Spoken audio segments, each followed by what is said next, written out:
عێراق لە بەردەم پێشهاتێکی سیاسی نوێدایە. ڕاستپاردنی کەسێک بۆ پێکێنانی حکومەت کە پێشینە و پاشخانی سیاسی نییە.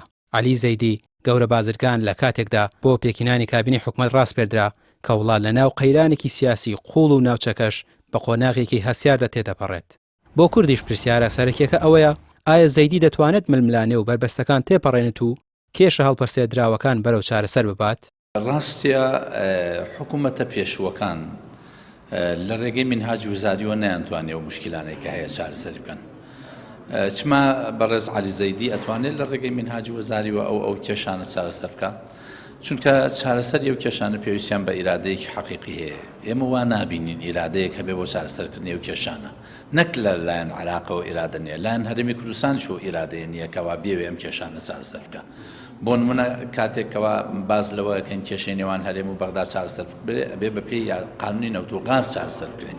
تا ئێستا هەردوو تەرەفەکە ئامادەنین قانونی نەوت و غاز چارەسەر بکەن یا تەشریع بکەن. قانونی داری مالی ئامادە نین تعدیلی تیا بکرێت. لە کاتی خۆیان لە بەردەستمان بوو هێزە کوردیەکان با بڵێن هێزێکی سیاسی کوردی نەیئەویزە و قانونە بە شێوەیەکدا بڕێژێت کە چارەسەری کێشەکانی تیا بکرێت. بۆیە نەک حکوومەتەکەی عەلی زەیدی، نەک بەرنامەی کاری حکوومەتەکەی، چەند حکوومەتێکی تریش ئەو کێشانە بە هەڵواستراوی ئەمێنەوە.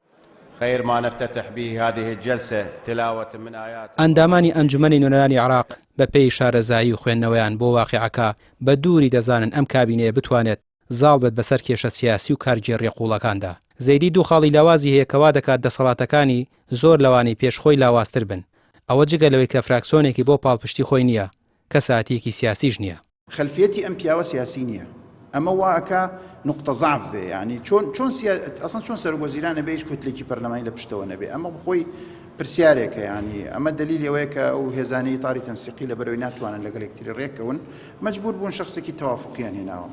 ئایا ئەسڵەن ئەم شخصێکی هێناوێنە ڕێگەی پێدەنیش بکە؟